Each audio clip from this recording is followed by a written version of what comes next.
আর এই হচ্ছে আমার পরিষ্কার করার জিনিস। এদিক দিয়ে টানবো আর এই দিক দিয়ে মুখ দিয়ে টেনে ওয়েস্ট বা জলগুলো আমি বের করে দেবো। দেখে নাও, আমি অলরেডি এটা দিয়ে দিয়েছি একদিকে, আর এটা আমি বের করে রেখেছি এই সাইডে। এবার এটাকে মুখ থেকে টেনে জলটা বার করতে হবে। দেখতেই পাচ্ছ জল বেরোচ্ছে। এইবার আমাকে যেটা করতে হবে সেটা হচ্ছে এগুলোকে টেনে টেনে বের করে ফেলতে হবে। প্রচুর ওয়েস্ট জমে গেছে।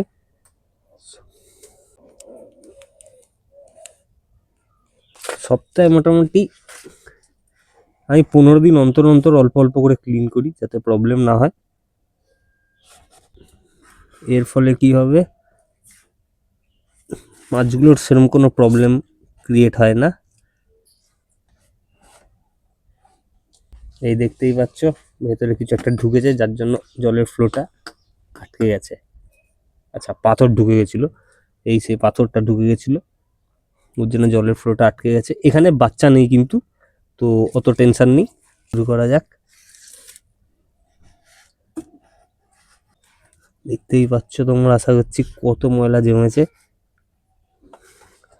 এইগুলোই কিন্তু অ্যামোনিয়া স্পাইক করিয়ে দেয়, সবসময় মাথায় রাখবে। অ্যামোনিয়া স্পাইক করার জন্য রিজন মেনলি এই মাছের নিজের পটি। আর পারলে অলওয়েজ অল্প স্বল্প বালি নিচে দিয়ে রাখবে সব সময়। চল, মোটামুটি অনেকটা পরিষ্কার হয়ে গেছে।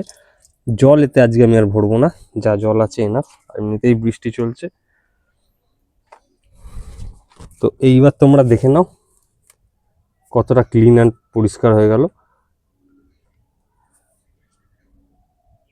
নিচের মাছ। আচ্ছা, ওইখানে দেখো লোডেড গাপ্পি আছে, সেও খুব তাড়াতাড়ি বাচ্চা দেবে, তো ওকে সরাতে হবে। দেখতেই পারছো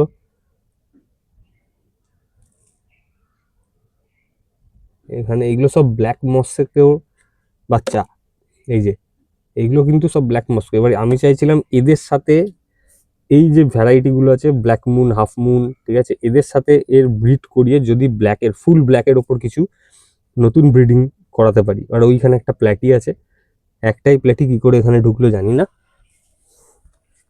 এই বাচ্চা, এদের ট্যাঙ্ক আমি এখন পরিষ্কার করবো না, এদের ট্যাঙ্ক পরে করব। তো আজকের ভিডিওতে মোটামুটি এটুকুনি ছিল।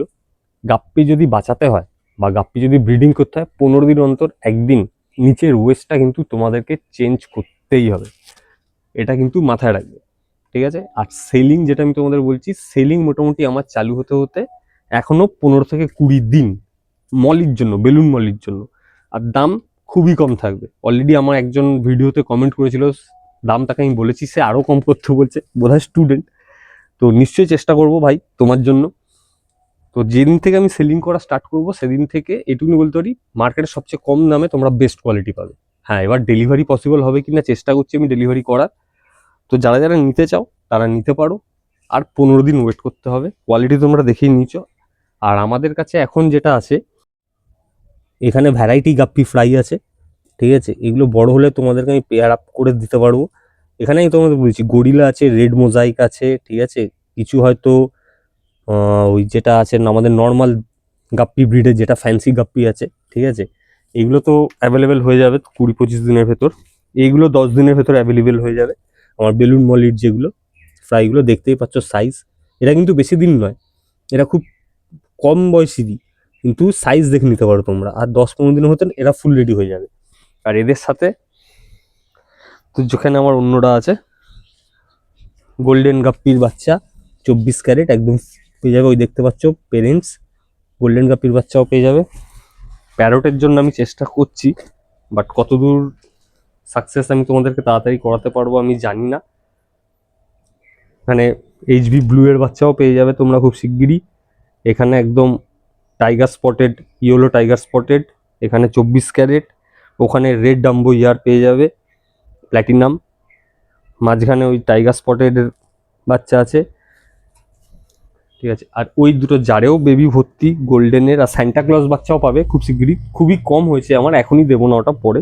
এইদিকে দেখতে পাচ্ছ তোমরা প্রচুর ব্রিডিং আমার করা আছে বাচ্চাদের, ঠিক আছে। এখানেও বিভিন্ন টাইপের ফ্যান্সি গাপ্পির করা আছে। আর ওই জারটাতে আমার আছে হোয়াইট টক্সিডো। এই সবকটার বেবি মোটামুটি তোমরা খুব শিগগিরই পেয়ে যাবে।